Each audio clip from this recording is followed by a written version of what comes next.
Queridos, hoje pela manhã eu iniciei essa pequena série de dois sermões, né?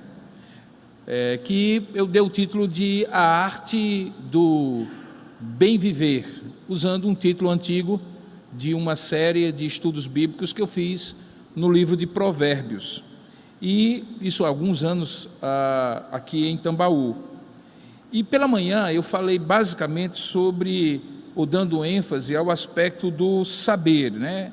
O que fazer quando a gente sabe que tem que fazer alguma coisa, mas não sabe o que fazer, né? O que a gente, de repente, precisa da parte de Deus para saber fazer quando não se sabe o que fazer, que é aquilo que eu estou chamando de a arte do bem fazer. Se você não esteve conosco pela manhã, deixe-me dizer rapidamente a que conclusões nós chegamos, baseado no livro de Provérbios de Salomão, capítulo 1.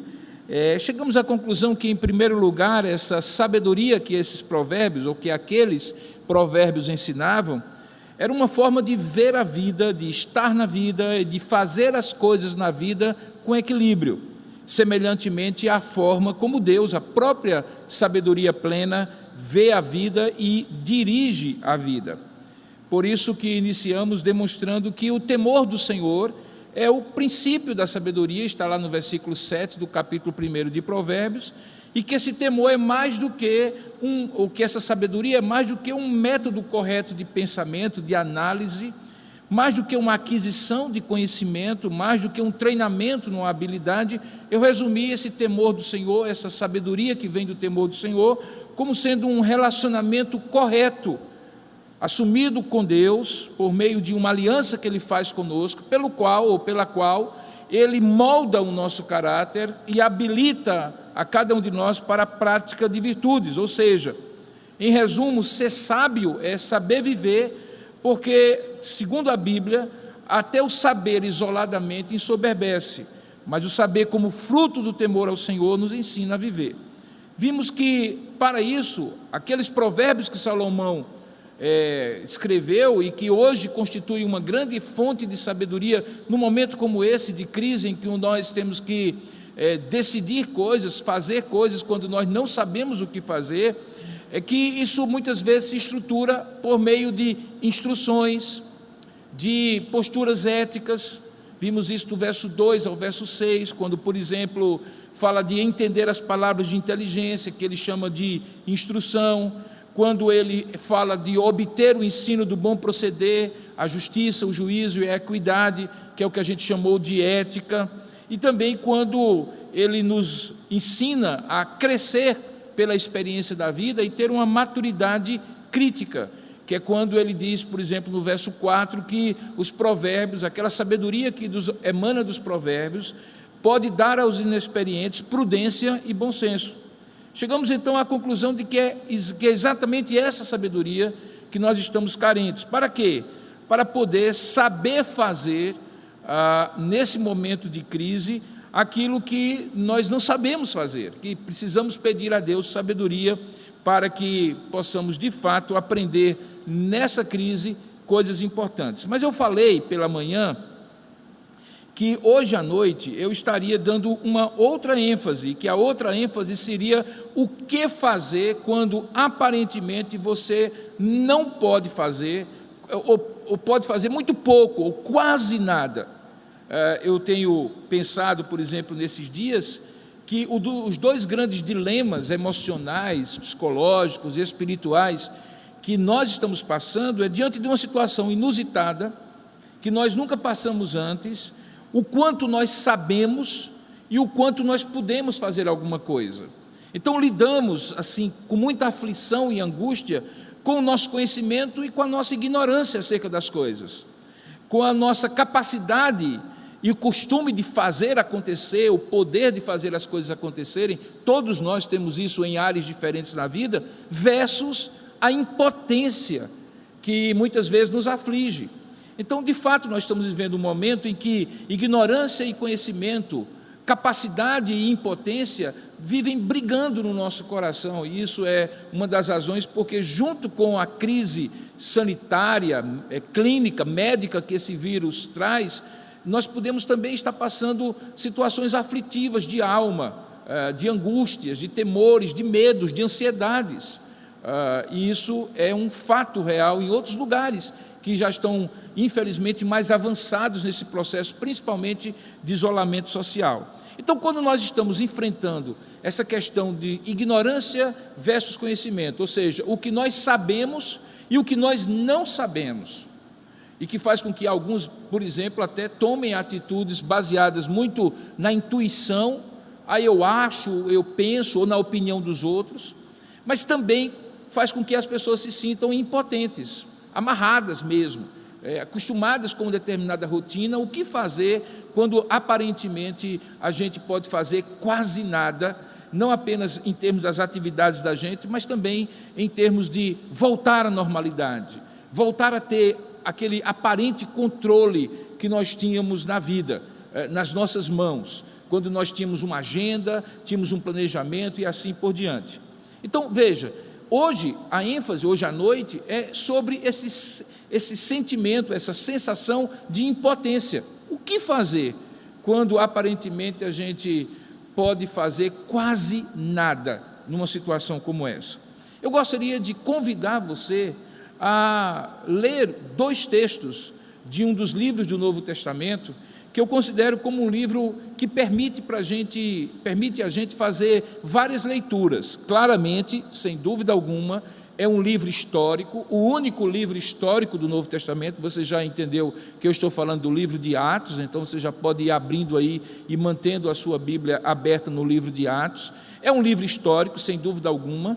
Até o próprio título, Atos dos Apóstolos, demonstra que vai ser uma narrativa, uma descrição do que aconteceu naquele período, logo depois que Jesus Cristo ressuscita e é assunto aos céus. O Espírito Santo desce no dia de Pentecostes, e a partir dali a igreja começa a tomar forma em pleno Império Romano. Então, sem dúvida alguma, nós não vamos fugir do fato de que o livro de Atos, do qual nós vamos extrair algumas lições para entender o que podemos fazer quando não podemos fazer quase nada, num momento como esse. O livro de Atos certamente tem uma perspectiva histórica, e nós não queremos fugir dessa perspectiva, porque seríamos infiéis com o texto. Mas o livro de Atos permite vários recortes temáticos. Nós podemos olhar o livro de Atos com vários aspectos, ou sob vários aspectos. E o que desta noite, que eu gostaria que você pudesse ter comigo, é como foi que a igreja e os cristãos que estavam começando a criar uma identidade própria, como um grupo que Jesus estava reunindo a partir dos apóstolos que sucederam o trabalho e o ministério dele. Como é que esses cristãos, como é que essa igreja, ela enfrentou, ela foi afetada num momento de transição em que ela podia fazer algumas coisas, mas na maioria do tempo ela podia e quase não podia fazer nada, porque junto dela ela estava, ou sobre ela, ou dentro dela e até mesmo ao redor dela, ou seja, ela estava imergida numa realidade em que ela tinha que lidar com 2 grandes poderes, e principalmente um que era o poder do Império Romano, que muitas vezes limitava a sua ação, e a ação da igreja ficava naquela coisa de muita fragilidade, vulnerabilidade. Algo muito parecido, na minha opinião, com o que nós estamos vivendo hoje. Existem, de vez em quando, aí discursos sobre o quanto o Estado poderia determinar que, por exemplo, as igrejas não estivessem reunidas em aglomerações, no culto público, se a separação da igreja e do Estado não deveria determinar que o Estado não se metesse com isso. Outros defendem que não, que o fato do Estado determinar isso é para a saúde pública e a igreja deveria contribuir, como outras instituições, para o bem geral, público. E, ao mesmo tempo, algumas pessoas se sentem incomodadas. Há discussões entre nós, teólogos e pastores, se o que nós estamos fazendo aqui, por exemplo, poderia ser chamado de culto, já que o culto implica em serviço, em as pessoas estarem reunidas, juntas ali, outros discutem que não, que no início da igreja as pessoas estavam em pequenos grupos, às vezes grupos familiares até, né? A gente encontra isso várias vezes no livro de Atos. Portanto, toda essa discussão parece fazer com que o momento em que nós estamos seja muito parecido, com exceção do uso da tecnologia, diga-se de passagem, razão porque eu posso falar para você aí na sua casa, da situação que a igreja primitiva estava. Então eu gostaria de convidá-lo a olhar, a partir de 2 textos do livro de Atos, essa relação entre saber e poder que o livro de Atos estabelece. E se eu tivesse muito tempo, eu iria fazer um corte ao livro de Atos 1 até Atos 28, para demonstrar a vocês que existe ali uma dinâmica entre sinais e sermões que são feitos e proclamados e que demonstram essa relação entre saber e poder quando uma situação como essa acontece. Nós também estamos numa situação parecida. Então, como podemos extrair do livro de Atos, da experiência que a igreja teve no início, algumas lições sobre o que fazer quando aparentemente a gente pode fazer quase nada do ponto de vista do momento em que nós estamos. Então, eu gostaria de lhe convidar inicialmente a abrir a palavra de Deus no livro de Atos dos Apóstolos e no capítulo 1 ler comigo. Nós vamos ler uma pequena porção do capítulo 1 e uma pequena porção do capítulo 2, porque se nós tivéssemos muito tempo, nós iríamos, na verdade, correr o texto inteiro. Abra então a sua Bíblia em Atos capítulo 1. Antes de ler, eu vou orar com você. Eu gostaria de convidar você a orar onde você estiver, aí junto com a sua família, porque apesar de separados, nós estamos unidos num ato de culto, de celebração, e Deus está presente aqui, assim como está presente aí.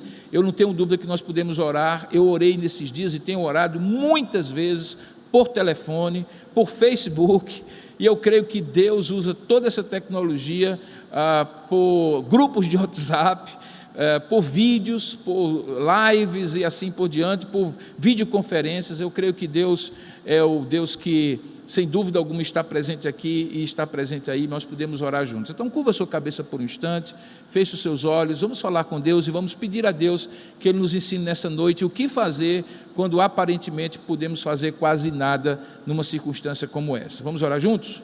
Feche os seus olhos aí e vamos falar com o Pai.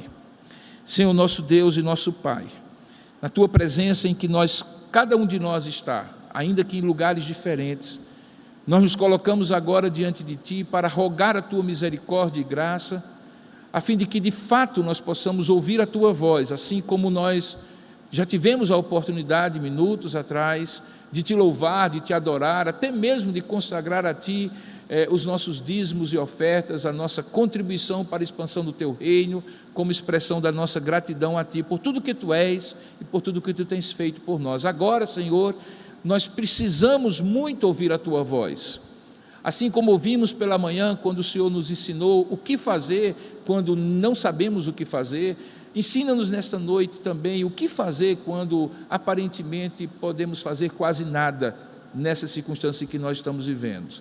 Que ao final desta mensagem o Senhor tenha falado ao coração do Teu povo, por meu intermédio, que eu preciso muito do Teu poder e da Tua graça para explanar a Tua palavra de maneira clara e fiel, a fim de que seja usada pelo Teu Espírito para edificar, confortar, consolar, exortar o Teu povo e nos dar direção, nos dar o poder que nós muitas vezes sentimos que não temos, que nos sentimos impotentes diante das circunstâncias.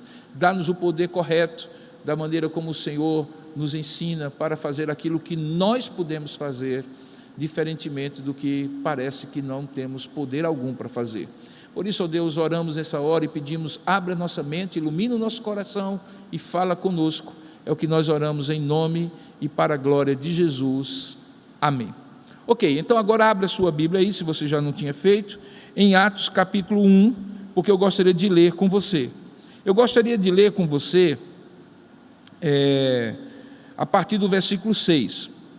Dando um contexto maior, lembre que do versículo 1 ao versículo 5 de Atos, o mesmo escritor do Evangelho de Lucas, ou seja, Lucas, estava agora escrevendo o seu segundo volume. Alguns dizem até que era um livro só, que é o livro de Atos dos Apóstolos. Então ele faz referência a esse primeiro livro, ele diz: escrevi o primeiro livro ao Teófilo, no versículo 1, e depois ele conta um pouco o que aconteceu naqueles dias depois que Jesus morreu e ressuscitou, e determinou que os apóstolos, veja aí no verso 4, não se ausentassem de Jerusalém, mas esperassem a promessa do Pai, e que havia sido dada por intermédio de Jesus, tinha a ver com o que vai acontecer depois no capítulo 2, que é a descida do Espírito Santo. Então chegamos no versículo 6, e aí Lucas descreve um diálogo que houve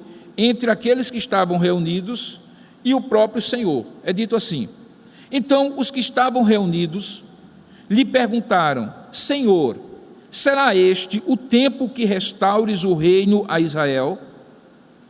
Quer dizer, a gente sempre tem aquela dúvida ou aquele desejo de saber o tempo e a modalidade ou a forma, o modus operandi de Deus. Tanto é que nos dias atuais as pessoas sempre perguntam: será que o que está acontecendo é sinal do final do mundo e assim por diante? Então aqui eles tinham também essa dúvida e perguntaram: Senhor, será este o tempo em que restaures o reino a Israel? E Jesus responde. Veja como é interessante, porque faz uma certa aproximação do que falamos pela manhã. Ele diz assim: não vos compete conhecer tempos ou épocas que o Pai reservou pela sua exclusiva autoridade. E veja como no versículo 8 faz referência ao que eu vou falar agora, à noite. Pela manhã, saber; hoje à noite, poder. Porque ele diz assim no verso 8: mas, ao invés de procurar estar sabendo aquilo que Deus reservou para a sua autoridade, vós recebereis poder ao descer sobre vós o Espírito Santo, e consequentemente sereis, por causa deste poder, minhas testemunhas, tanto em Jerusalém como em toda a Judéia, Samaria e até os confins da terra. E ditas essas palavras, Jesus foi elevado às alturas à vista deles, e uma nuvem o encobriu, e estando eles com os olhos fitos nos céus, enquanto Jesus subia, eis que 2 varões vestidos de branco, anjos, se puseram ao lado deles, e lhes disseram: varões galileus, por que estáis olhando para as alturas? Esse Jesus que dentre vós foi assunto ao céu, virá do modo como o viste subir. Então perceba nesse primeiro texto que eu gostaria de comentar com você, é que existe uma relação sim muito clara entre o que eles queriam saber para poder saber o que fazer, porque eles não estavam sabendo como se posicionar diante daquele período de transição em que as coisas não estavam muito claras, acontecimentos assim muito rápidos tinham ocorrido em poucas semanas. Eles tinham estado com Jesus poucos dias antes e tinham visto Jesus sofrer, ser aprisionado, morrer, crucificado, ressuscitar ao terceiro dia, passar dias sendo visto por poucos grupos, por um grupo maior, e ao mesmo tempo eles ouviam e lembravam do que Jesus tinha ensinado, mas agora eles queriam saber o que fazer, e aparentemente eles não sabiam o que fazer. E então eles perguntam: Senhor, só para a gente se posicionar, o que é que nos cabe fazer agora? Porque nós não estamos sabendo o que fazer. Nos dê um pouco de conhecimento, nos dê um pouco de previsão, nos dê um pouco de horizonte. Eu vejo, por exemplo, nos dias de hoje, as pessoas perguntando: mas se pelo menos as pessoas pudessem dizer assim: não, esse isolamento vai demorar 2 semanas. Aí eu me preparava, eu me programava, aquela velha ilusão de que se eu tiver conhecimento, as informações, eu vou poder dominar a circunstância. E aí isso nos inquieta muito, porque alguém chega e diz assim: nós não sabemos. Recentemente eu vi um grande especialista, um infectologista, dizer assim: olha, esse vírus é diferente, nós estamos tendo que aprender a lidar com ele, porque ele é diferente. Ele tem um poder, uma letalidade baixa, ou seja, ele mata pouco em relação a outros vírus, mas ele se espalha facilmente e rapidamente, e ele faz com que aquele tempo que as pessoas permanecem no hospital, precisando de um apoio para poder respirar, faça com que o sistema de saúde do país ou de um país acabe ficando realmente em colapso, e aí o que acontece é que aquilo vai fazendo com que mais mortes aconteçam, não necessariamente porque o vírus não poderia ser tratado, pesquisadores estão tratando sobre vacinas, sobre remédios, mas porque não dá tempo, porque o sistema então entra em colapso, aí não vai adiantar ter dinheiro, ter plano de saúde, ter jatinho para levar para o mesmo hospital, porque não vai ter onde ficar. E aí o especialista dizia, portanto, é uma situação que nós não conhecemos. Uma outra dizia, numa outra entrevista, que as lâminas de análise dos efeitos que esse vírus tem no corpo ainda estão sendo vistas, porque, por exemplo, ele tem uma maneira de agir no sistema respiratório diferente. Ele produz fibroses e aquele sistema ali no pulmão fica complicado, então não se sabe que sequelas vão existir para aqueles que tiverem um estado grave, se vão ficar com dificuldades respiratórias crônicas ou não. Portanto, é uma situação que não se sabe o que fazer. Como eu falei pela manhã, os discípulos, de alguma forma semelhante, também não sabiam o que fazer. E quando você não sabe o que fazer, você não sabe como se posicionar, e quando você não sabe o que se posicionar, você sente que está impotente. E curiosamente, veja, quando Jesus descarta o afã deles de querer saber para poder controlar, o que Jesus oferece é algo muito mais forte. Olha, vocês não vão saber, mas vocês vão poder, porque recebereis poder ao descer sobre vós o Espírito Santo, e vocês vão ser minhas testemunhas. Então, tem coisas que vocês não vão poder, porque não sabem o que fazer, mas vai ter coisa que você vai saber o que fazer pelo poder que você vai receber. Você vai saber testemunhar pelo poder que você vai receber. Então tire o seu foco sobre aquilo que você não sabe e receba graciosamente esta graciosa dependência que Deus faz com que tenhamos para com Ele, de depender do poder dEle para fazer aquilo que nós temos que fazer.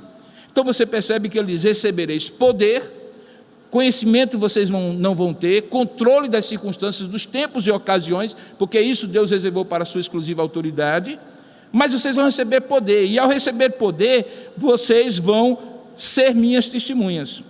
Ora, o que a gente vê no restante do livro de Atos, é exatamente isso.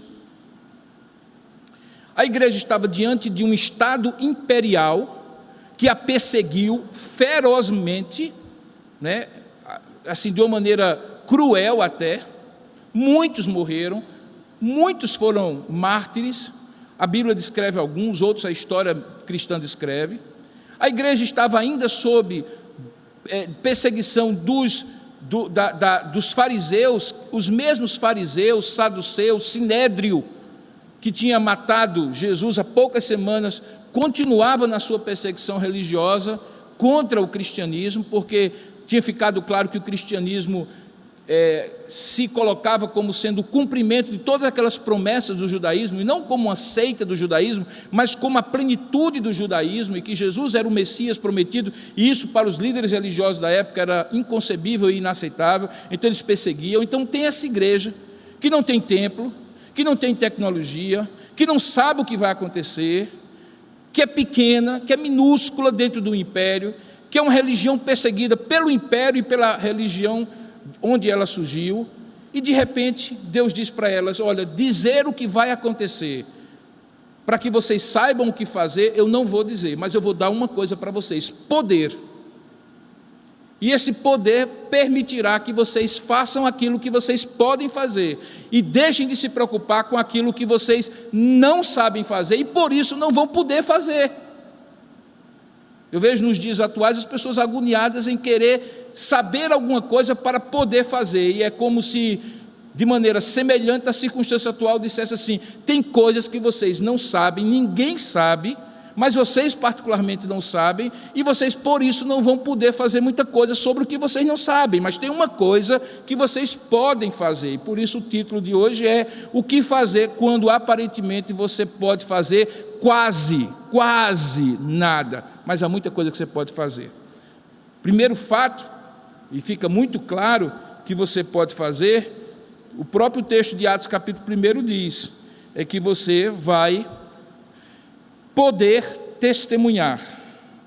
Então, você tem como testemunhar. e testemunhar do poder de Deus para todas as nações, Judeia, Samaria, até os confins da terra. Portanto, quando a gente chega no capítulo 1, fica estabelecido qual vai ser, se a gente pudesse fazer um recorte no livro de Atos, a dinâmica do livro de Atos em relação às circunstâncias que a igreja não conhecia, não sabia e por isso não controlava. É que ela tinha que não se preocupar com o que ela não sabia e não controlava, mas receber com gratidão e devoção o poder que Deus lhe daria para que ela fizesse o que cabia a ela fazer. Meus irmãos, eu tenho plena convicção que nós estamos diante de uma circunstância histórica muito semelhante.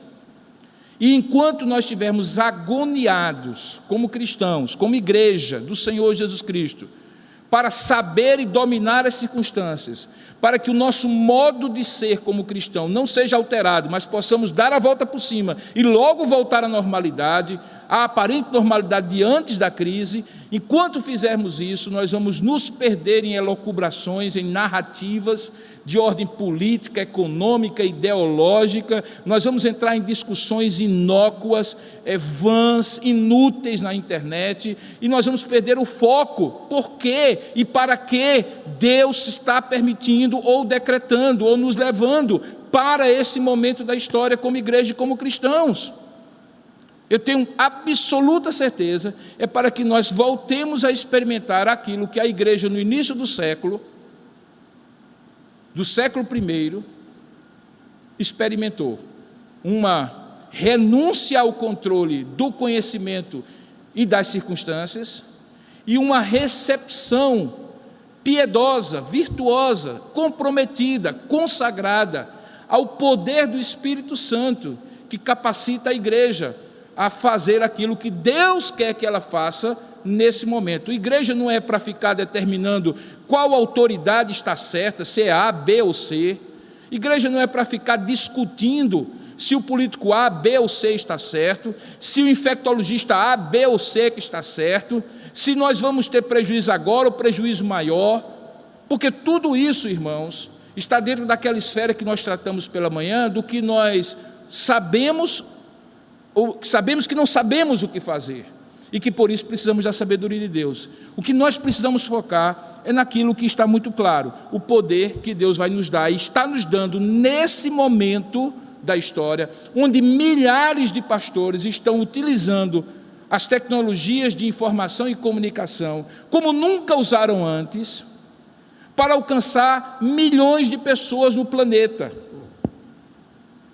e alcançar de maneira virtual, mas real, porque eu tenho certeza que enquanto eu estou falando aí, Deus está visitando o seu coração onde você estiver, porque o Espírito de Deus é como um vento que sopra onde quer, ele não sabemos de onde vem, nem o que ele vai fazer e para onde ele vai. Eu creio que Deus, o Senhor do tempo e da história, nos trouxe a esse momento para que nós possamos conhecer, não as circunstâncias, nem como nos posicionar diante delas, mas conhecer um derramamento do poder do Espírito Santo, para que façamos e sejamos como aquela igreja que no início vivia debaixo do poder do império, da perseguição religiosa, mas foi a igreja que mais floresceu em 2000 anos da história da igreja, porque ela abriu mão do saber fazer e do saber controlar, ilusórios, diga-se passagem, para receber o poder e com isso fazer aquilo que ela de fato pode fazer, testemunhar do Evangelho de Jesus Cristo.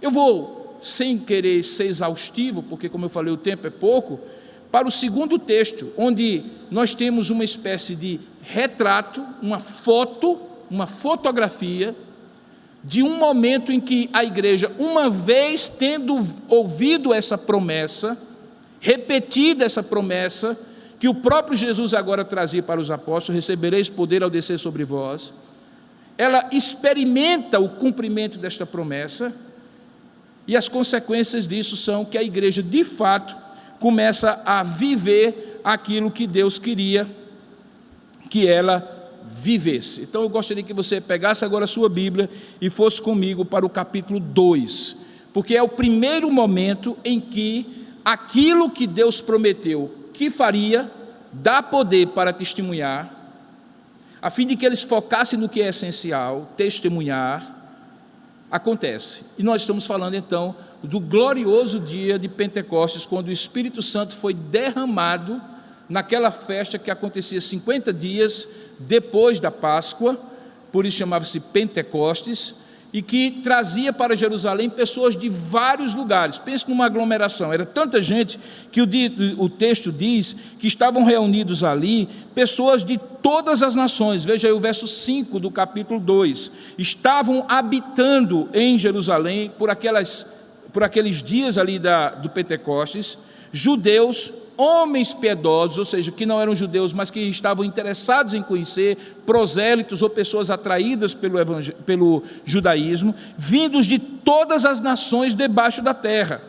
E aí, de repente, em cumprimento, diz a palavra de Deus que afluiu para aquela multidão o derramamento do Espírito Santo, e um grande sinal acontece ali, é que pessoas que eram judeus, que falavam hebraico, talvez um pouco de grego, um pouco de latim, não sei, galileus que estavam ali, são tomados pelo Espírito Santo e começam a glorificar a Deus em línguas, que eram as línguas daqueles povos que estavam ali, cretenses, arábios, veja aí a lista, gente de Cirene, romanos que estavam ali.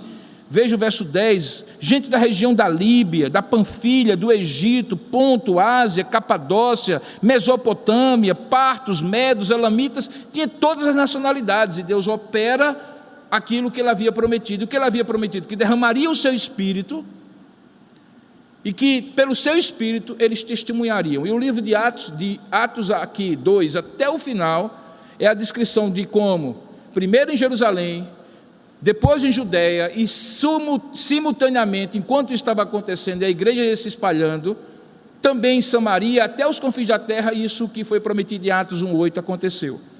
Mas o que eu gostaria de chamar a sua atenção é que, logo depois disso acontecer, e ser mal interpretado, alguns dizendo que eles estavam embriagados, veja aí o verso 12, atônitos e perplexos, aqueles que estavam ali sem entender o que estava acontecendo, diziam que eles estavam embriagados. Pedro é tomado pelo Espírito Santo e profere o primeiro sermão, e é um sermão evangelístico, em que ele liga a promessa que Deus havia feito, de que aquele momento aconteceria, que está lá em Joel capítulo 2, do verso 28 a 32, com a maneira correta de entender aquele fenômeno, que o Espírito Santo agora era dado a todos, servos e servas, jovens, filhos e filhas, velhos e jovens, como diz a promessa. E aí o que é que acontece? Quando ele faz essa ligação, ele chega a Jesus Cristo. E ao chegar a Jesus Cristo, preste bem atenção no versículo 37, o que é que acontece? O efeito do que acontece. Diz que, ouvindo eles estas coisas, o coração deles se compungiu, e começaram a perguntar aos demais apóstolos: que faremos? Veja, novamente nós estamos diante de uma pergunta de alguém que quer fazer alguma coisa, mas não sabe o que fazer. O que é que eles fazem? Eles perguntam aos apóstolos. E o que é que Pedro diz? Pedro diz assim: olha, vocês se arrependam, e cada um de vocês seja batizado em nome de Jesus Cristo para remissão dos vossos pecados. Veja aí o verso 38, e assim recebereis o dom do Espírito Santo. Pois essa promessa é para vossos filhos e para todos que ainda estão longe, isto é, para quantos o Senhor nosso Deus chamar. E aí, com muitas palavras, veja o verso 40, deu testemunho, exatamente como Atos 1 dizia que ele deveria fazer, e exortava aqueles ali. Como efeito, o que é que acontece? 3.000 pessoas são alcançadas pelo Evangelho e batizadas num único dia. E aí vem o texto que eu quero fazer a parte final do meu sermão, baseado nele, que é Atos capítulo 2, verso 42 a 47, que eu chamei há poucos minutos de um retrato, uma foto de como foi que esse poder mudou aquilo que aparentemente a igreja pensava que quase nada podia fazer. Veja, pelo menos em 3 aspectos, aquele quase nada foi superado por algo que só a igreja podia fazer. Eu quero chamar a sua atenção aqui, veja. Há coisas que qualquer um pode fazer, que qualquer instituição, que qualquer pessoa pode fazer, também qualquer cristão, qualquer igreja pode fazer. Mas há coisas que Deus deu à igreja para fazer, e que ela faz como ninguém mais pode fazer na terra. Uma delas é testemunhar do Evangelho de Jesus Cristo, como nós acabamos de falar.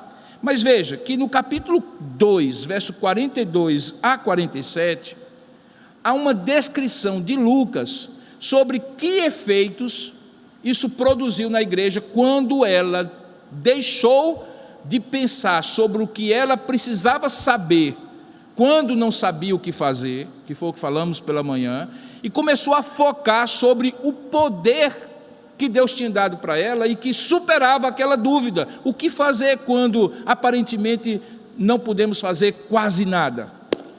Veja, Atos capítulo 2, verso 42 a 47, eu gostaria que você acompanhasse aí.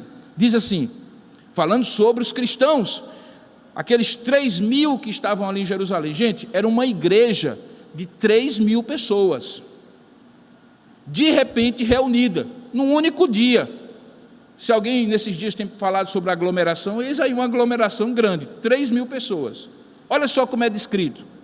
Diz que eles perseveravam, verso 42, na doutrina dos apóstolos, na comunhão, no partir do pão e nas orações. Em cada alma havia temor, e muitos prodígios e sinais eram feitos por intermédio dos apóstolos. Como não havia nenhuma pandemia, veja o que é que diz o verso 44, todos os que creram estavam juntos e tinham tudo em comum. E mais do que isso, esse sentimento de unidade produzia um sentimento de solidariedade cristã, porque vendiam as suas propriedades e bens, distribuindo o produto entre todos, à medida que alguém tinha necessidade. Diariamente perseveravam unânimes no templo, partiam pão de casa em casa, tomavam as suas refeições com alegria e singeleza de coração, ou com simplicidade, louvando a Deus e contando com a simpatia de todo o povo. E enquanto isso, acrescentava-lhes o Senhor dia a dia os que iam sendo salvos. Eu quero nesse texto dividir aquilo que a igreja podia fazer e aquilo que só Deus podia fazer por meio daquilo que a igreja podia fazer. E quero aplicar a você, nesse tempo de isolamento social, há coisas que você pode fazer e que Deus vai usar o que você pode fazer para fazer aquilo que só Ele pode fazer. Então não perca tempo sobre o que fazer quando eu não sei o que fazer, mas vá adiante. Aprenda na sabedoria de Deus que também Deus tem coisas que você pode fazer, por meio das quais Deus vai poder fazer o que só Ele pode fazer. Vamos dividir isso em 3 partes. Primeira coisa, você pode reforçar a comunhão que você tem no corpo de Cristo. Ué, pastor, eu não posso nem ir na casa do irmão. O que o senhor está dizendo aqui, que eles estavam juntos e tinham tudo em comum, isso é impossível nos dias de hoje. Meus irmãos, comunhão não é proximidade física. Comunhão é uma dimensão espiritual, aquilo que a teologia chama de união mística, que me faz ter consciência de que de maneira misteriosa, por isso a expressão mística, sobrenatural, eu sou irmão de um irmão lá na China, no epicentro, no início dessa pandemia, na Itália agora, em qualquer lugar do globo, aqueles que eu conheço e aqueles que eu não conheço. Eu fui colocado num corpo chamado igreja, que não é uma instituição com um I minúsculo, é um corpo, um organismo vivo do ponto de vista espiritual, com I maiúsculo, chamado igreja, que faz com que eu possa, nesses momentos mesmo de isolamento social, reforçar a minha comunhão. Esse texto fala de comunhão, comunhão emocional, comunhão espiritual, comunhão material.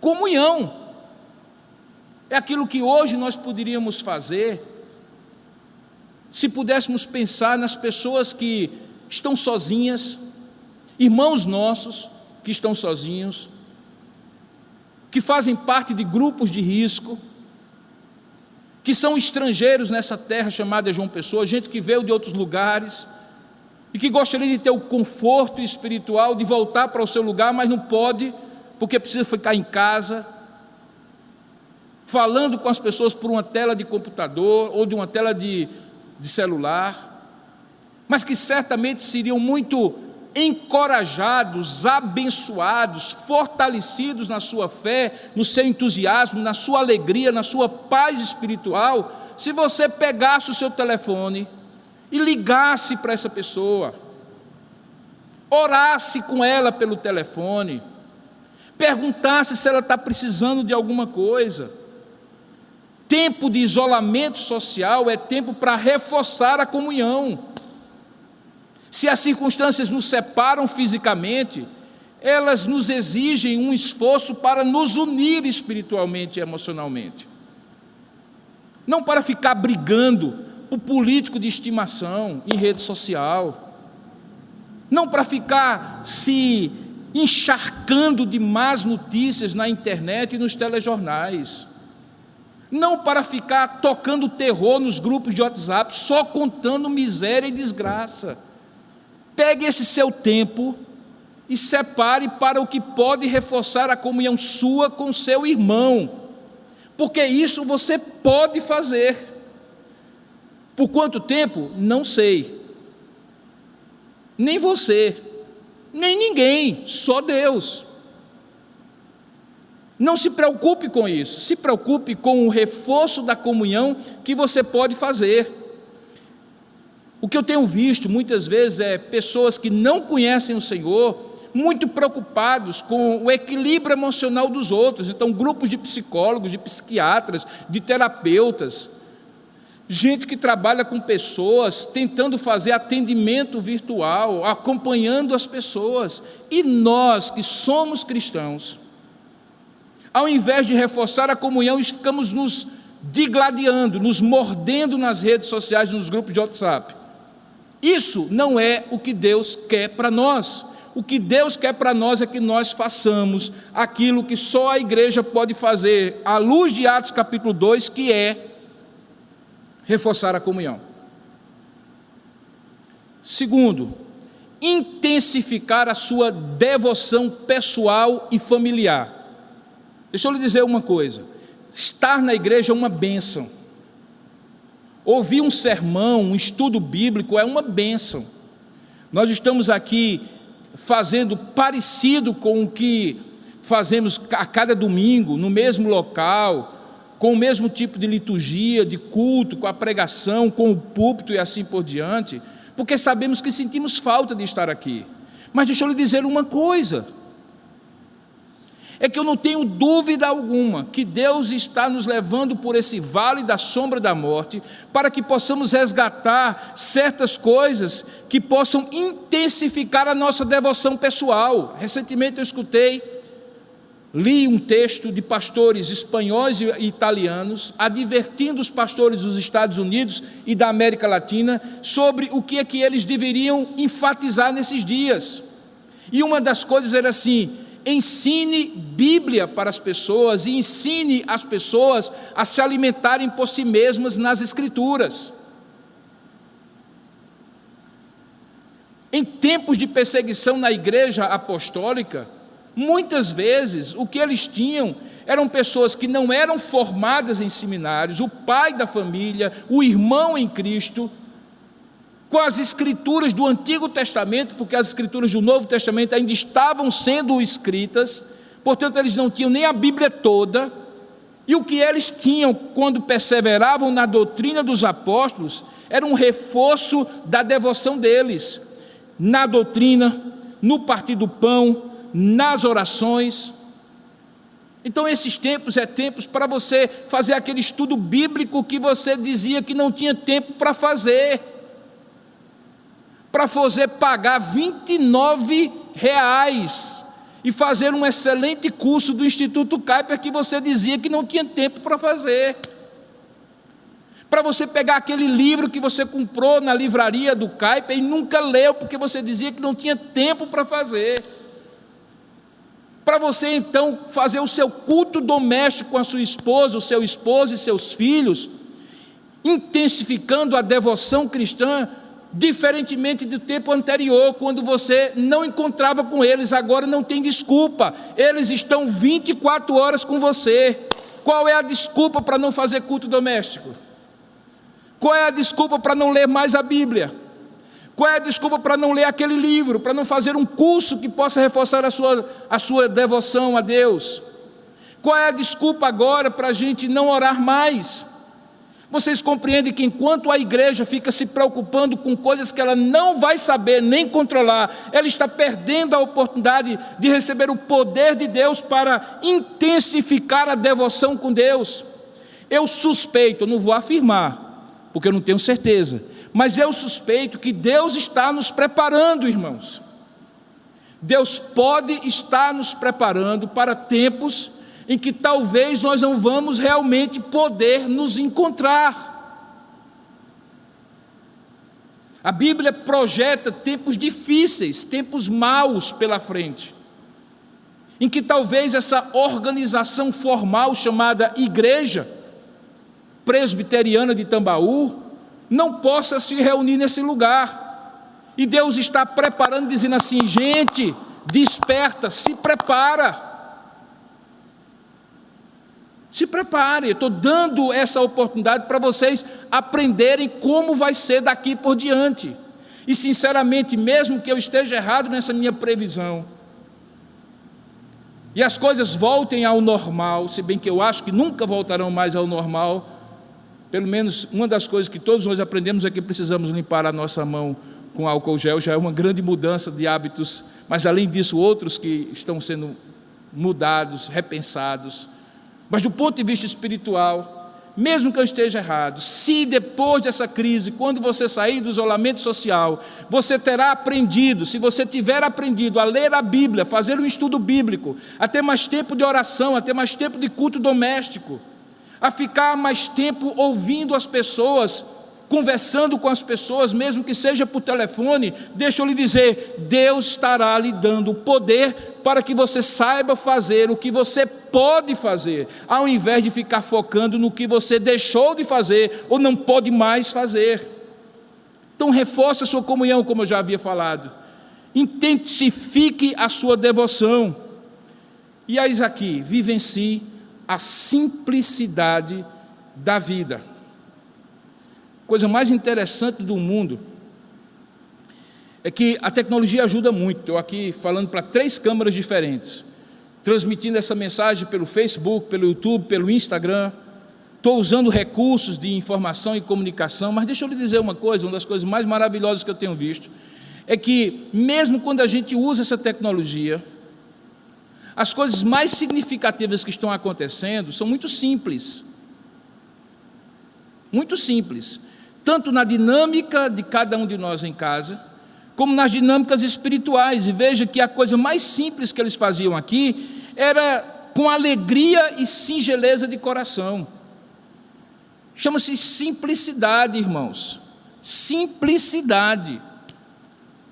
E nesse ponto nós precisamos também receber o poder de Deus para testemunhar. E testemunhar significa assim, vamos voltar às coisas simples.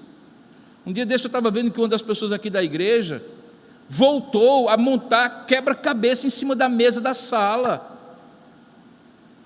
Que os meninos em casa estão podendo fazer tarefas de pintar. O nosso departamento infantil está de parabéns, o trabalho é excelente, tanto pela manhã como à noite. Agora mesmo está acontecendo isso, com as professoras gravando tarefinhas, atividades e lições que sim, usam a tecnologia, mas são muito simples. E os pais maravilhados por quê? Porque estão redescobrindo que na simplicidade de um culto, de um cântico, de um louvor, com papai tocando violão, mamãe cantando, ou sem nada, tirando uma musicazinha da internet, é possível ter os filhos ao redor e fazer alguma coisa simples, mas importante. Sabe por quê, irmãos? Porque talvez a igreja estava se tornando, talvez não, com certeza estava se tornando muito sofisticada, muito empresarial, muito show, muita luz, muito som, muito tudo. E nesse aspecto eu não estou contra nada disso, mas de repente isso vai tomando parte da nossa alma e nos fazendo pensar que só seremos igreja, ou só faremos o que podemos fazer se formos assim, tecnológicos, sofisticados. E eu vejo a igreja muito simples, com atitudes simples, com sensibilidade simples, com empatia simples pela necessidade do outro. Não havia grandes projetos aqui, a coisa era muito simples. Alguém tinha 2 pães e alguém não tinha um pão. Então eu dividia os meus 2 pães e dava o meu pão para quem não tinha um pão. Eu ficava com menos, é claro, eu estou renunciando, mas o outro não ficava com nada. Ele tinha um pão a partir de agora. A igreja, portanto, precisa redescobrir essa simplicidade, vivenciar essa simplicidade. Isso a igreja pode fazer. Isso você, meu irmão, pode fazer, mesmo usando a tecnologia. Então, de certa maneira, é como se Deus tivesse feito todo mundo desacelerar, todo mundo se separar, mesmo usando um vírus terrível, e Deus é Senhor para fazer do jeito que Ele quiser, para que possamos descobrir coisas que nós podemos fazer, ao invés de ficar conjecturando sobre o que não sabemos que vai acontecer. E essas coisas se resumem a essas 3 frases: reforçar a comunhão, intensificar a devoção e vivenciar a simplicidade da vida cristã. Isso é o que nós podemos fazer, mas há coisas que nós não podemos fazer. E aí o que nós não podemos fazer, quem faz? Deus. Esse texto mostra o que os cristãos faziam e o que Deus fez por intermédio desses cristãos e que só Ele podia fazer. Veja o que diz o texto no final. Diz assim, olha: tendo perseverado na doutrina, na comunhão, no partir do pão, nas orações, tendo um temor a Deus e vendo muitos prodígios e sinais acontecendo naqueles momentos, milagres mesmo, tendo um reforço na comunhão, uma devoção intensificada, uma simplicidade vivenciada, o que acontecia? Diz o texto que eles, louvando a Deus, fazendo tudo isso, e também louvando a Deus, não resmungando, não reclamando, como todo mundo faz, mas louvando e entendendo que Deus deve ter algum propósito em tudo isso, coisa que só você, espero que como cristão tenha condição de fazer. 2 coisas Deus fazia. Primeiro, Deus fazia com que todo o povo tivesse simpatia pela igreja. Diz o texto que eles contavam com a simpatia de todo o povo. Ora, nós estamos falando, preste bem atenção numa coisa aqui, preste bem atenção, numa igreja perseguida, num império feroz e cruel na perseguição, num contexto religioso hostil que tinha matado o próprio Senhor Jesus, que mataria Estevão e outros mártires, e apesar disso o povão, não os líderes religiosos, não as autoridades civis, não as autoridades militares, mas o povão olhava para os cristãos e dizia assim: tem alguma coisa diferente ali, e se sentia atraído, porque simpatia atrai. Agora, a pergunta que eu faço a você, meu irmão, hoje, no momento em que nós estamos vivendo a maior crise que esse país passou, como é que as pessoas fora da igreja estão vendo você? É com simpatia? É assim que o mundo está vendo a igreja de Cristo no Brasil hoje? Não, irmãos, porque alguns em nosso nome, indevidamente, desautorizadamente, por motivos que não têm nada a ver com o culto a Deus, mas por interesses econômicos, empresas que são travestidas de igrejas, vão lá e colocam que a igreja precisa essencialmente estar reunida, causando antipatia diante de todos. Nas redes sociais, associando o nome do Evangelho a posturas políticas e ideológicas. E o povo achando que nós somos ignorantes, radicais, que nós apoiamos isso, aquilo outro. Por quê, irmãos? Porque não estamos reforçando a comunhão, não estamos intensificando a devoção, não estamos vivendo a simplicidade, estamos entrando nas narrativas, brigando e se mordendo pela rede social. Enquanto isso, o povo cada vez mais tem a antipatia à crente. Estamos fazendo o contrário do que Atos dos Apóstolos dizia que nós devíamos fazer. Mas se fizermos o que nós temos que fazer, o que nós podemos fazer, que é reforçar a comunhão, intensificar a devoção e vivenciar a simplicidade, Deus nos dará a graça diante dele e diante do povo. É aquilo que a Bíblia chama de simpatia. E finalmente Deus fará uma segunda obra que nós não podemos fazer, que não temos poder para fazer, mas Ele pode. Ele trará pessoas ao conhecimento de Cristo. Veja o que é que acontece. Enquanto isso, verso 47, veja na sua Bíblia. Enquanto a igreja fazia o que podia fazer, acrescentava-lhes o Senhor dia a dia os que iam sendo salvos. É Deus que converte corações. Mas Deus usa a igreja, Deus usa você, meu irmão. E é nesse ponto que eu vejo a oportunidade tremenda, e volto ao primeiro texto e fecho o meu sermão. Lembra qual era a dúvida? A dúvida dos apóstolos é: nos diga o que fazer, porque nós não sabemos o que fazer. Aí Deus diz assim para eles, Jesus Cristo: não se preocupem com isso, se preocupem com uma coisa, é que vocês precisarão testemunhar, e para isso eu vou dar poder a vocês para isso, e vocês vão testemunhar. Como é que vocês vão testemunhar? Reforçando a comunhão, intensificando a devoção, vivenciando a simplicidade. Isso vai ser usado por Deus para provocar simpatia e atrair o povo para esta igreja, não a igreja de Tambaú, este povo que tem esse tipo de atitude. E aí, Ele mesmo aproveitará as circunstâncias e usará as circunstâncias para trazer para si muitas pessoas que precisam conhecer o Senhor Jesus. Esse é o nosso foco.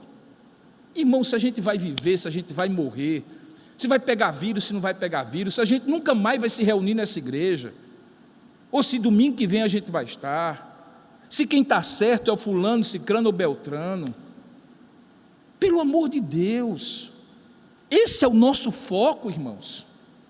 O nosso foco precisa ser em fazer o que nós podemos fazer, para que Deus nos use para fazer aquilo que só Ele pode fazer. O que eu espero de você? Nos dias atuais, a gente não pode esperar uma concordância de 100%. Eventualmente pode ser que alguém esteja me assistindo e diga assim: concordo não, pastor. Paciência. Posso fazer o quê? Eu tentei expor, e creio que eu fiz, o texto bíblico, um recorte do livro de Atos, de 2 momentos no livro de Atos, logo no início do livro, para produzir em você 3 coisas. A primeira delas, uma reflexão. Repense aí como é que tem sido a sua atitude, a maneira de você ver esse momento, a maneira de você posicionar-se, o que é que você tem pedido a Deus, o que é que você tem se agoniado. Veja, nós precisamos pensar nisso. O que é que mais nos inquieta num momento como esse? Lá é que vão estar as coisas que nós realmente valorizamos. Então, que isso gere reflexão no seu coração.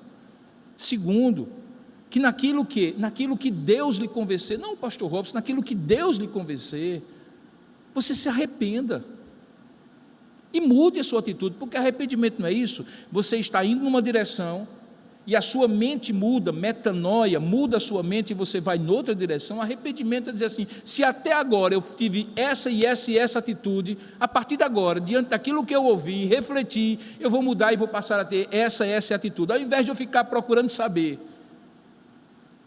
e tentando controlar as circunstâncias, eu vou reforçar a minha comunhão, intensificar a minha devoção e vou vivenciar o meu testemunho para Cristo, ou o meu testemunho, ou a minha atitude diante de Deus, de tal forma que Deus use para trazer simpatia diante do povo e conversões para o reino de Deus.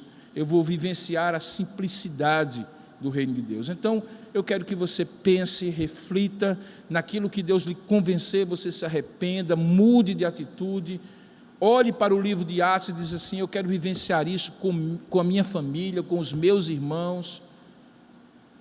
E, consequentemente, em terceiro e último lugar, você descansa o seu coração, meu irmão. Descansa o seu coração. Talvez um dos efeitos mais nefastos desses dias aqui tem sido a inquietude de alma, a ansiedade, a agonia. E deixa eu lhe dizer, não é só porque a gente está confinado, não. É porque está sendo tirado de nós algumas coisas que nos mantinham vivos. Vivos entre aspas. Imagina um paciente que estava todo entubado, com várias coisas que mantinham a sua suposta vida ali naquele leito de hospital. Aí de repente as circunstâncias começam a tirar, desplugar as coisas que mantinham vivo. E o que é que sobra? Você e Deus. Você, Deus e as pessoas mais importantes da sua vida. As pessoas mais importantes da sua vida são aquelas que estão aí com você, ou que as circunstâncias separaram, mas que você pode ter algum tipo de comunhão e dizer assim, de fato o que é mais importante. Eu quero dizer uma coisa para vocês com muita clareza, com muita simplicidade.